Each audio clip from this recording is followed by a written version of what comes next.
What if I told you that a brutal murder was not only captured on CCTV, but the killer wanted it to be recorded?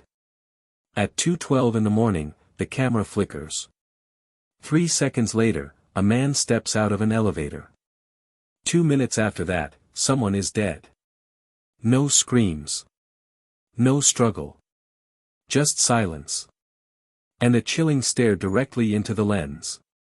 But here is the part that will haunt you. The man holding the knife was not the only one watching. Someone else stood behind the camera that night. Someone who paid to see the final moment. In this documentary, we break down the footage frame by frame. The knock. The betrayal. The reflection hidden in the killer's eyes. And the shocking truth investigators uncovered years later. Stay with me until the end. Because the most disturbing detail is not how the murder happened. It is why the camera was meant to see it. The camera was mounted high in the corner. Silent. Unblinking. Watching the narrow hallway of the old apartment building. It was 2:13 in the morning. The fluorescent light above the stairwell flickered with a faint electrical hum. The corridor was empty. Carpet worn thin.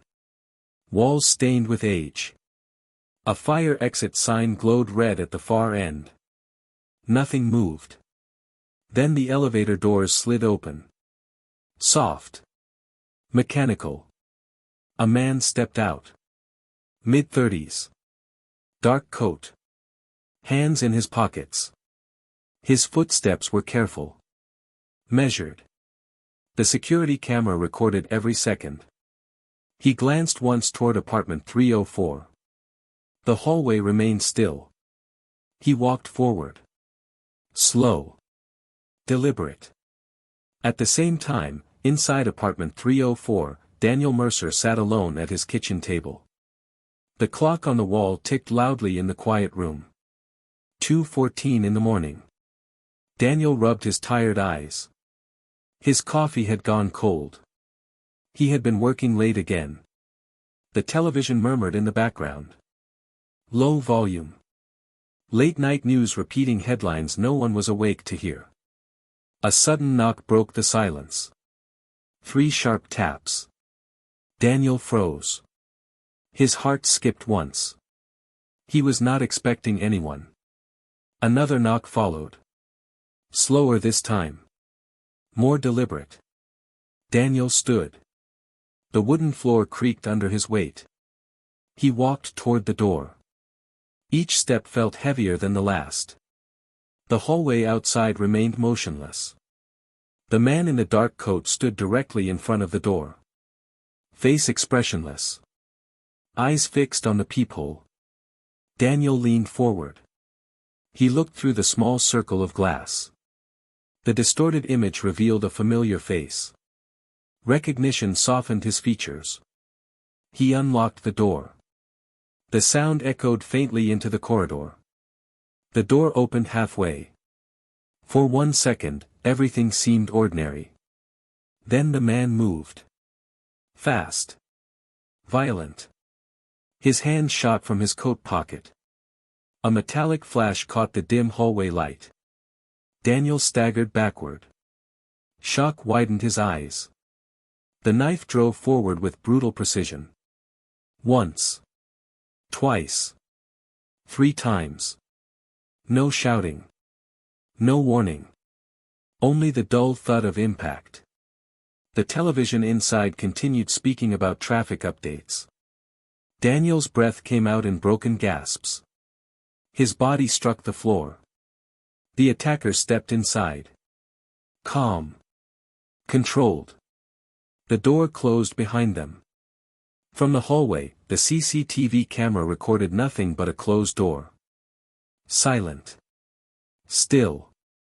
Inside the apartment, Daniel's vision blurred. The ceiling light spun slowly above him. Warmth spread across his shirt. He tried to speak. No sound came out. The attacker wiped the blade on the curtain. Methodical. Emotionless. A glance at the wall clock. 2:16 in the morning. 2 minutes. That was all it took. The attacker bent down.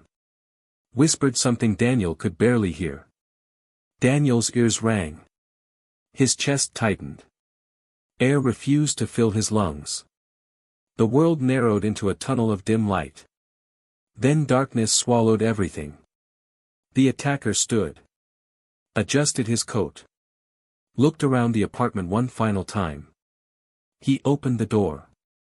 Stepped back into the hallway. The camera captured him clearly. No panic. No rush. He walked toward the elevator as if leaving a routine visit. The fluorescent light flickered again. The elevator doors closed. The hallway returned to silence. For hours, no one noticed. Morning sunlight eventually filtered through the apartment window. A neighbor stepped into the corridor at 7:42 in the morning. She paused. Something felt wrong. The door to apartment 304 stood slightly open. Police sirens shattered the calm soon after. Officers studied the footage frame by frame. They watched the man arrive. They watched Daniel open the door. They watched the moment his body jerked backward in shock. No screams reached the hallway. No struggle echoed through the walls. Only a silent recording of calculated violence. Investigators enhanced the image. Froze the frame on the attacker's face. Cold eyes. Familiar features. Not a stranger. Not a random intruder. But someone Daniel trusted. Someone who had shared dinners at that same kitchen table. Someone who knew the building had no security guard at night.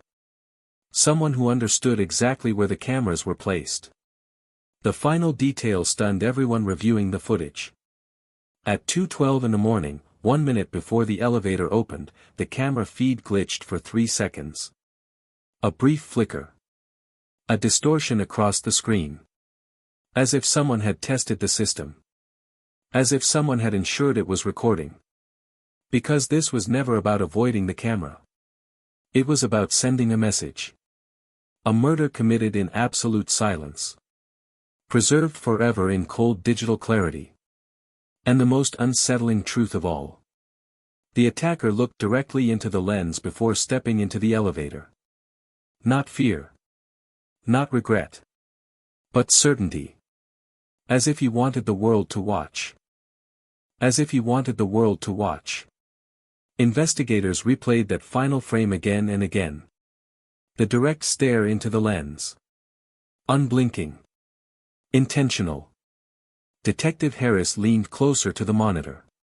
He felt a chill crawl up his spine. This was not panic. This was control. The footage zoomed tighter. A faint reflection shimmered in the attacker's eyes. A shape behind the camera. Someone standing near the security monitor in the lobby. Harris paused the frame. Enhanced the reflection. A second figure appeared. Blurry.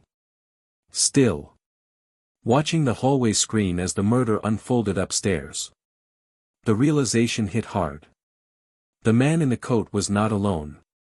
At 2:10 in the morning, lobby footage showed a maintenance worker entering the building. Uniform neat. Cap low over his face. He greeted no one. Spoke to no one. He walked directly to the security desk. The camera feed flickered moments later. 3 seconds of distortion. Just enough time. Upstairs, Daniel had just poured himself another cup of coffee. Unaware. Completely unaware. Detective Harris requested the maintenance company records. No worker was scheduled that night. The uniform was a disguise. The man at the desk had accessed the camera system manually. He had ensured every angle was active. Every frame clear. The murder was meant to be documented. The hallway camera showed the attacker pressing the elevator button. But in the metal surface of the elevator door, another reflection lingered. The lobby monitor glowing. A figure standing in front of it. Watching. When officers traced Daniel's recent calls, one number appeared repeatedly. Late-night conversations. Lengthy. Intense. The number belonged to Victor Hale, a former business partner. A public falling out months earlier. Financial disputes. Accusations of betrayal. Victor had motive. But Victor had an alibi. He was attending a charity gala across town. Photographs placed him under bright lights at 2:15 in the morning. Smiling. Shaking hands. Surrounded by witnesses. Detective Harris studied the gala footage. Victor stepped away briefly at 1:50 in the morning. He returned at 2:20. 30 minutes unaccounted for. The apartment building was only 12 minutes away by car. The timeline tightened like a noose. Then the lab report arrived. Fingerprints on the elevator button. Partial. Smudged. But enough. They matched the supposed maintenance worker. The same prints appeared faintly on documents from Daniel's old office. Documents connected to Victor Hale. The pieces aligned slowly.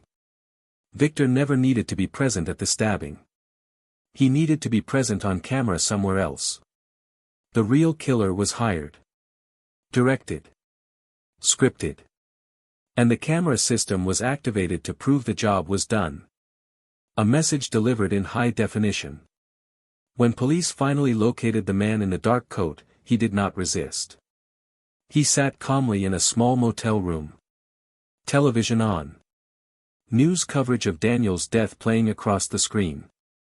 He stared at the footage of himself walking down the hallway. Expression unchanged.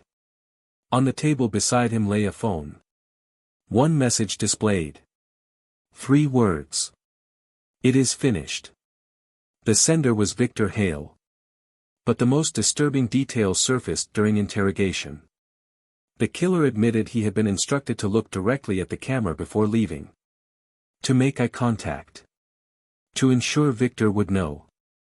Because Victor was not just demanding proof. He wanted participation. He wanted to experience the final moment through the lens. To watch Daniel's shock. To watch trust turn into terror. To watch life fade in real time. The CCTV did not just capture a murder. It captured intention. Premeditation. Pride. And in the final court hearing, when prosecutors played the footage for the jury, the room fell into suffocating silence. The flicker at 2:12. The knock at 2:14. The blade at 2:15. And the stare into the camera at 2:16. Victor Hale lowered his eyes as the screen froze on that final frame. But the image remained. Cold. Unforgiving. A silent witness that never blinked. And never forgot. And never forgot. The courtroom lights felt harsh. Too bright. Too exposing. Jurors shifted in their seats. No one spoke. The frozen image of the killer's stare remained projected on the screen. Victor Hale's jaw tightened. A single bead of sweat traced down his temple. Prosecutor Elena Ruiz stepped forward slowly. Her voice was steady. Controlled. She replayed the footage one final time. Frame by frame. The knock. The door opening. Daniel's expression shifting from relief to confusion. Then fear. Raw. Immediate. The blade flashing under fluorescent light. A gasp rippled through the courtroom. Someone in the back covered their mouth. Victor kept his eyes fixed on the table. But the evidence did not rely on emotion. It relied on detail. Cell tower data placed Victor's phone near the apartment building during his 30-minute absence. Traffic cameras captured a black sedan registered under a shell company tied to him. Financial records showed a large withdrawal transferred to the hired killer 2 days before the murder. Every piece formed a tight circle around him. Unbreakable. Yet the defense attempted to argue coincidence. They called the killer a lone actor. A man seeking revenge for personal reasons. But the message on the phone said otherwise. It is finished. A simple sentence. Cold. Conclusive.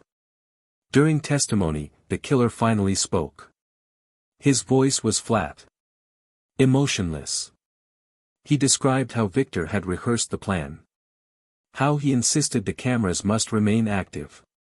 How he wanted Daniel to recognize the face at the door. To feel betrayal in the final seconds. That detail shifted the atmosphere completely. This was not just murder. This was psychological cruelty. Weeks later, the verdict arrived. Guilty on all counts. Victor Hale stood motionless as the judge read the sentence. Life imprisonment without parole. The killer received the same fate. As deputies led them away, Victor glanced briefly toward the gallery. For a moment, his eyes lifted toward the courtroom camera mounted above the exit. Old habit. Old instinct. To check if he was being watched. Months passed. The apartment building replaced its security system. New cameras. Sharper resolution. Stronger network protection. Apartment 304 remained vacant. Tenants avoided it. Whispers lingered in the stairwell. Late at night, the fluorescent light still flickered. The hallway still felt colder near that door. Detective Harris visited once more before the building was renovated. He stood in the same corridor. Looked up at the new camera. It hummed softly. Recording everything. He imagined Daniel standing there. Trusting the knock. Believing he was safe inside his own home. The digital archive of the footage was stored permanently in evidence. Time-stamped. Secured. Preserved. A silent reminder of what calculated hatred can create. Some crimes fade into memory. Details blur. Faces become distant. But this one remained sharp. Clear. Unavoidable. Because somewhere in a secured evidence room, on a protected server, the hallway still exists at 2:15 in the morning. The elevator doors still open. The knock still echoes silently. And Daniel Mercer still turns the handle, unaware that the camera above him is about to witness the final seconds of his life. Unaware that the camera above him is about to witness the final seconds of his life. Years passed. Technology advanced. Storage systems upgraded.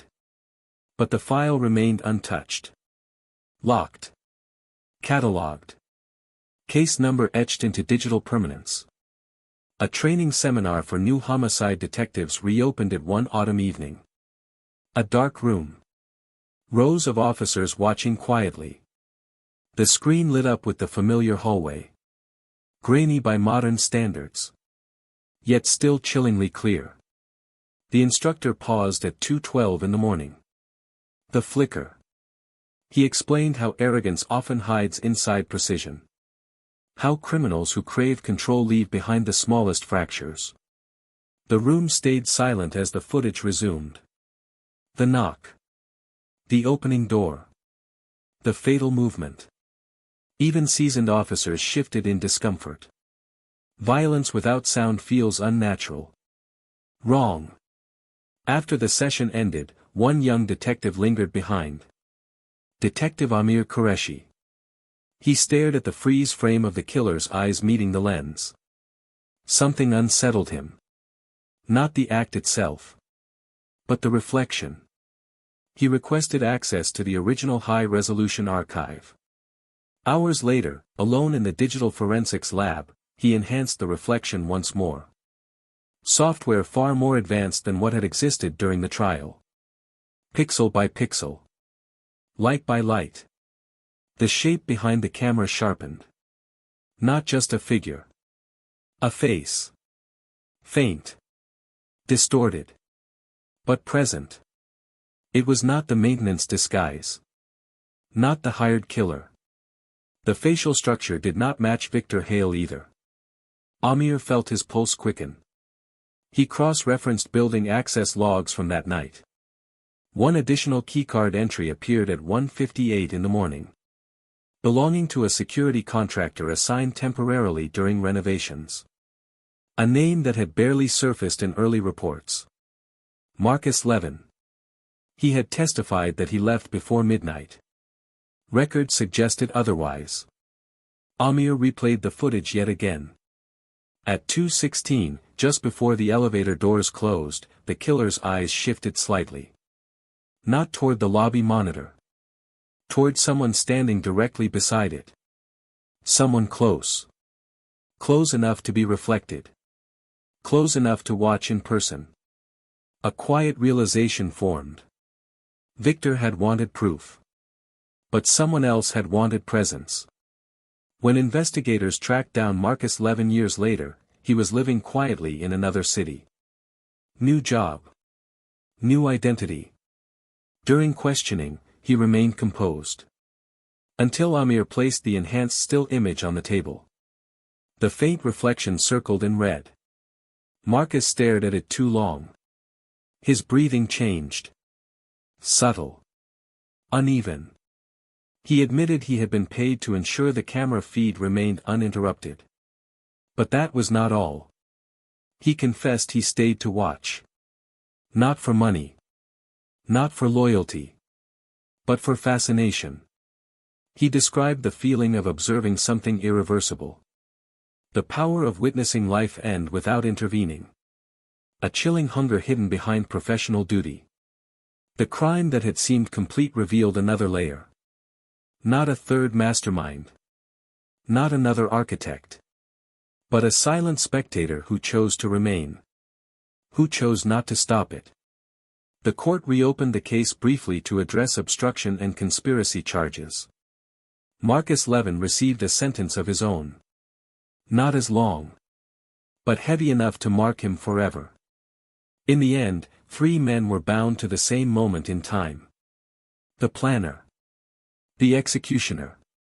The watcher. And above them all, the camera. Still. Patient. Impartial. Years later, the building was demolished. Concrete reduced to rubble. Hallways erased. Apartment 304 gone entirely. Yet the recording survived. Copied. Backed up. Stored in multiple secure locations. Because evidence does not decay like walls. It does not forget like witnesses. It does not fade with rumor. Some nights, Detective Amir thought about that frame. The direct stare into the lens. The faint reflection beside it. A reminder that evil does not always hide in darkness. Sometimes it stands calmly under fluorescent light. Sometimes it watches. And sometimes it makes sure the world is watching too. Years turned into a quiet rhythm of ordinary days. New cases arrived. New faces. New tragedies. But the file labeled Mercer remained different. It carried a weight that lingered long after the screen went dark. Detective Amir visited the evidence archive one final time before transferring to another division. He requested the footage. Not out of obsession. But for closure. The monitor glowed in the dim room. The hallway appeared once more. Frozen in time. He watched without flinching. The flicker at 2:12. The knock at 2:14. The blade at 2:15. The stare at 2:16. He paused on Daniel's face just before he unlocked the door. That brief second of recognition. Of trust. Of complete unawareness. Amir leaned back slowly. He realized something simple yet profound. The camera had captured violence. But it had also captured truth. Every calculated movement. Every hidden intention. Every silent witness. Justice had followed because the lens never turned away. Before leaving, Amir authorized one final action. The footage would remain preserved. But it would also be used in ethics training for future security professionals. A reminder that watching carries responsibility. That silence can become complicity. That presence without action can shape destiny. Outside, the city moved on. Traffic flowed. People laughed in cafes. Elevator doors opened and closed in countless buildings. Life continued in all its fragile unpredictability. Daniel Mercer's name slowly faded from headlines. But it did not vanish from meaning. His story became a lesson written in light and shadow. A testament to how quickly trust can fracture. And how even in silence, truth can speak. Somewhere in a secured archive, the hallway still exists at 2:15 in the morning. But it no longer feels like a place of power for those who caused harm. It feels like evidence. It feels like consequence. It feels like a warning. The camera remains what it always was. Unblinking. Impartial. Recording what human eyes sometimes choose to ignore. And in the quiet hum of that archived file, one certainty endures. Darkness may move in silence. But it can never fully escape the light that remembers.